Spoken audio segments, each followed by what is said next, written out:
It's hard to think of any industry that's enjoyed more success over the past 20 years or so than Big Pharma. More than 131 million people, that's 2/3 of all adults in the United States, report that they're taking at least one prescription drug currently. That's a significant increase from the year 2000, when around half of American adults said they were doing so. The percentage of people taking 5 or more prescription drugs has nearly doubled since the turn of the century.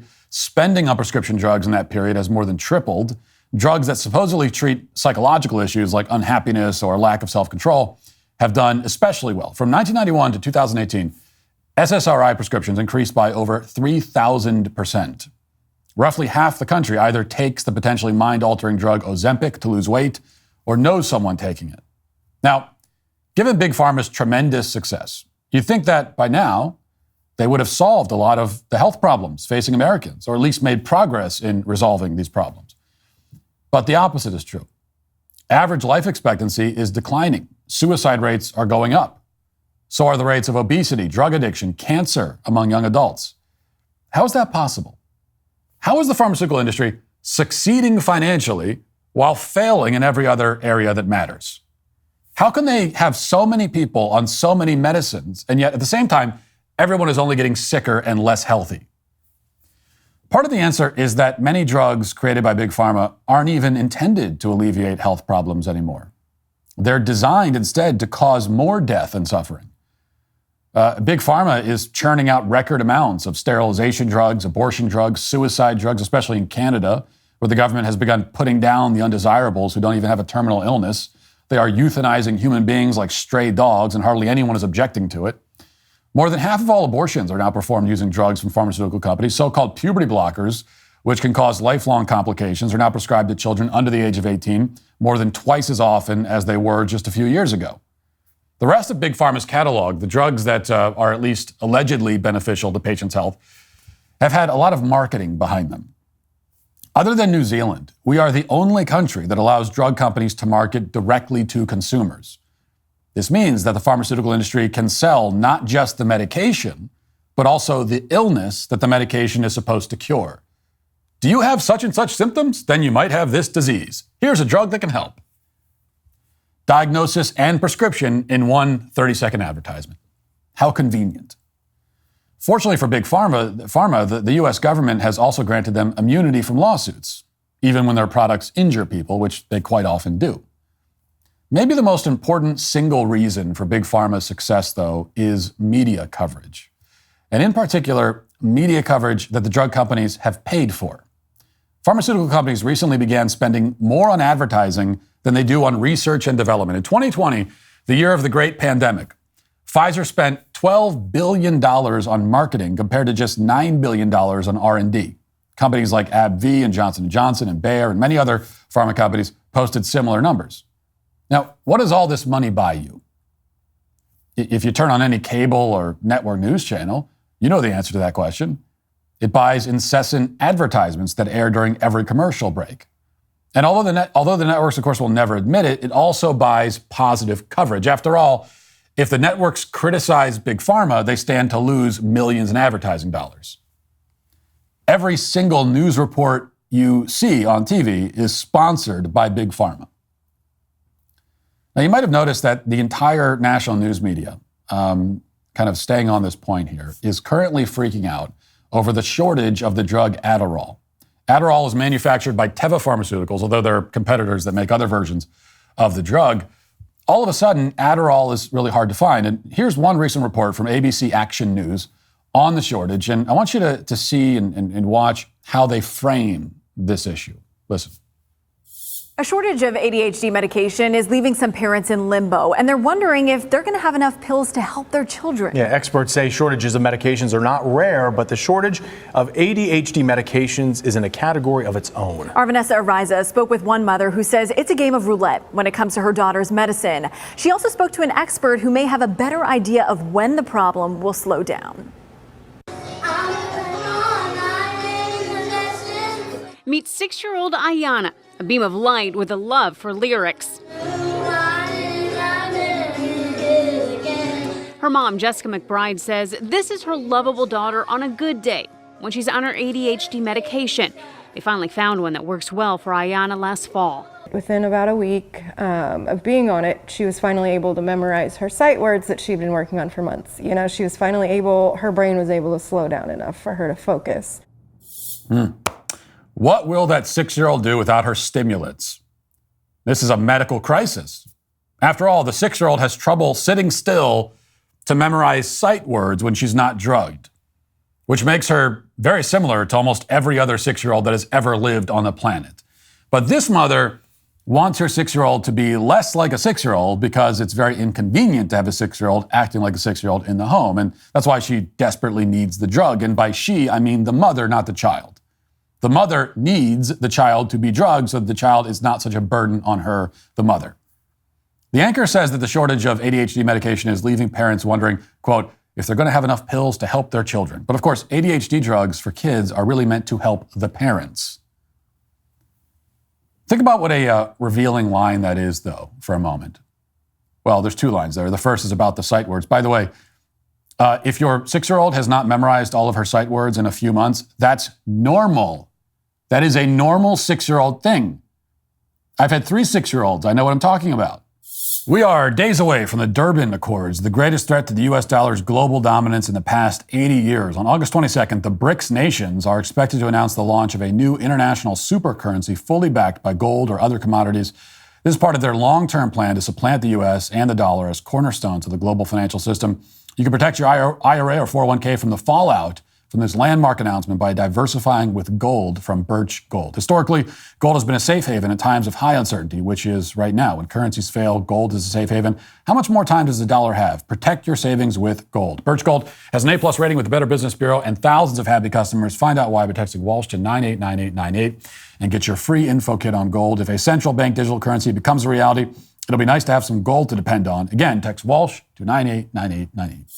When it comes to carrying your valuables or self-defense items in your vehicle, most people feel that they have to choose between safety or convenience. Someone breaking into your car will typically check the glove box, under the seats, the center console. Well, now we can outsmart them with the headrest safe, which gives you convenience and peace of mind. This is a headrest. The headrest safe is exactly what it sounds like. You can place your standard headrest in your car with their easy-to-access safe. To access the safe, you just pull the side part, and then you can either use your fingerprint, use a key, or manually type in the code to open the safe. And that's it. There's all the stuff's in there that you need. Right there. Very, very convenient and also tricky. They'll never know, the criminals, unless they're watching this ad. So let's hope they don't. I don't have a lot of criminals watching the show. That's the good thing. There's no way that anyone could know that your headrest safe is even there. And even if they did, there's no way they could get it open without using one of the 3 methods to unlock it. So the headrest safe has a universal design that allows it to fit all vehicles. And the best part is, these come in a variety of colors to make the interior of your car and match it perfectly. I have their black leather Vulcan headrest for my vehicle, and I love it. I took my family out to dinner last week, and the restaurant only had valet parking. Well, thanks to my headrest safe, I was able to leave valuables in my car that I wanted to keep extra safe. Depending on the day, I'll put self-defense items, cash, or medications in this safe. It gives me peace of mind knowing that it'll stay out of the hands of our kids, valets, or intruders. So, what are you waiting for? Save $100 at theheadrestsafe.com with promo code Walsh at checkout. That's theheadrestsafe.com, promo code Walsh. But there's also the statement from the news anchor, which assumes, as a matter of fact, that the only possible way for parents to help their children is by giving them pills. Now, what's the scientific basis for that claim? Later on, ABC Action News provides an expert, and here's what this expert has to say. This is a really, really difficult shortage. A lot of patients require this medication just to function on a daily basis. That's Michael Gagnon. He's with the nonprofit organization American Society of Health System Pharmacists. Initially, he says the shortage of ADHD medication was due to manufacturing. Now, he says one aspect of the drug drought is due to demand. More people being diagnosed with ADHD, resulting in more people needing the drug. In this case, it's really hard to understand how much demand is out there. So manufacturers can scale up production, but they really don't know how much to make. So the expert who affords legitimacy to the idea that 6-year-olds need ADHD medication is named Michael Gagnon.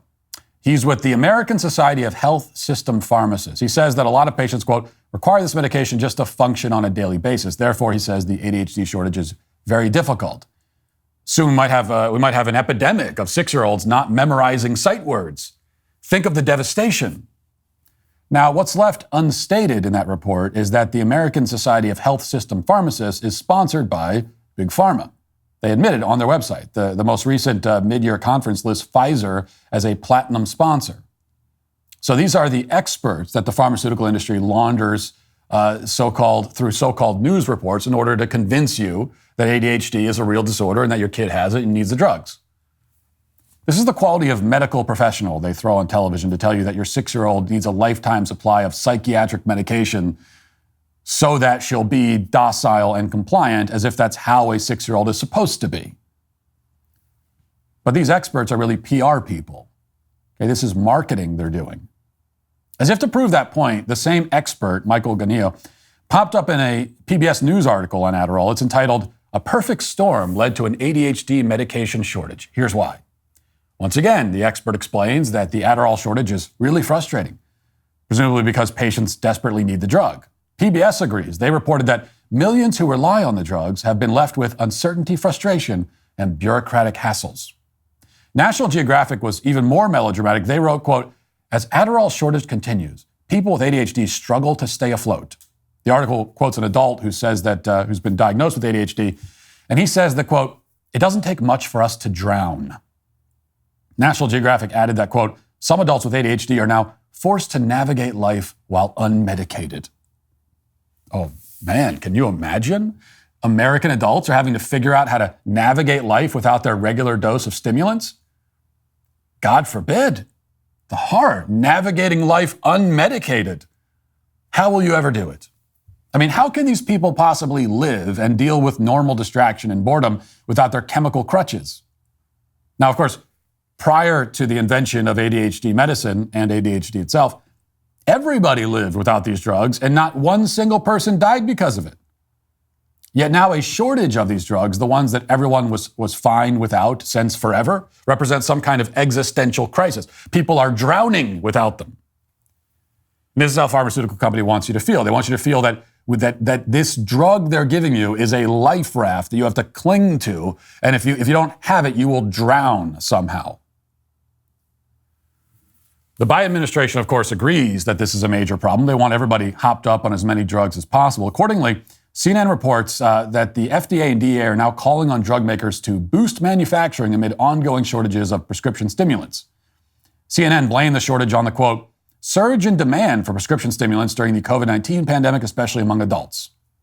Of course, this is not the first time that there's been a rush to manufacture and push out drugs allegedly because of the pandemic, and we all know how well it worked out the first time. In any case, it's the pandemic's fault, they say. They're blaming the shortage of the Adderall on the pandemic, just like they blame everything on the pandemic. But here's the thing. If the pandemic increased ADHD by such an enormous degree, then that only shows that ADHD is not a real disease. It's a concept invented by the medical industry and its never-ending pursuit to medicalize and subsequently profit off of every inconvenient human trait and behavior. You know, the fact that more people suddenly came down with ADHD when they were locked in their homes absolutely proves that this disorder is simply a way of categorizing normal boredom and restlessness, which is all extremely human and, again, normal. That would explain why ADHD diagnoses somehow increased by 2/3 from 1998 to 2016. It would explain why these diagnoses increased again during the pandemic by roughly 20% for some demographic groups, including young women. You know, you might notice a pattern here that as we have more and more distractions in life, that's one of the changes from the 90s into the 2010s and into 2020 is that there are more and more distractions. Okay, you introduce smartphones and social media, and people are on their screens constantly, 10 hours a day of screen time. Okay, so as there are more distractions in life, people become more distracted. Is that because we all have a mental disorder, or are we just responding to our environment in ways that are actually pretty normal? It's not like some new objective ADHD test was developed that explains these numbers. They're just making up criteria that mean nothing and diagnosing every patient who walks in the door. Take a look at how the CDC defines ADHD if you're skeptical. The CDC says that children have ADHD if they do the following: make careless mistakes or take unnecessary risks, daydream a lot, forget or lose things a lot, squirm or fidget, and have a hard time resisting temptation.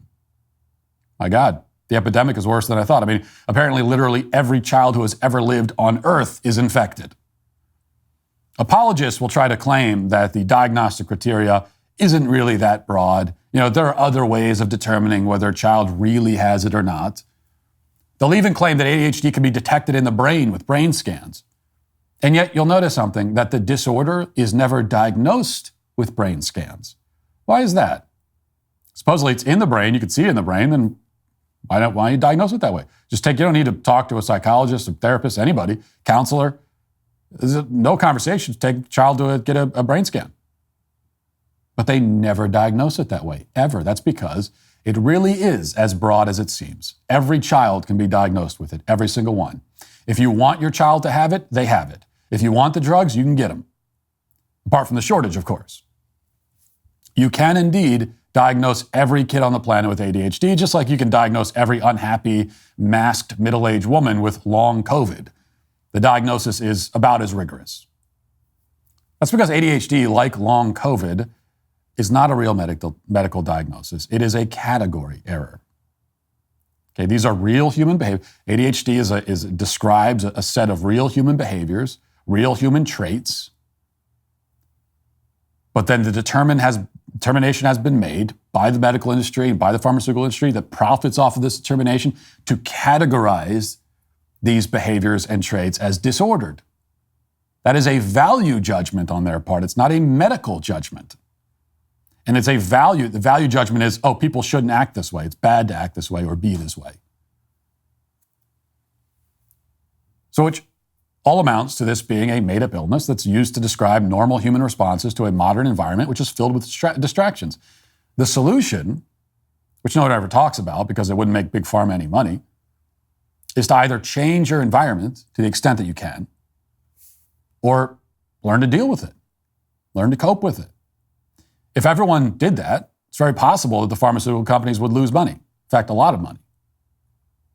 But maybe the metrics that matter, like suicide rate, life expectancy, drug overdoses, and so on, maybe those would finally start moving in the right direction. If you'd like to see what else I have to say, you can access my full show by going to dailywire.com or by going to the Matt Walsh Show Twitter page. Hope to see you there. Godspeed.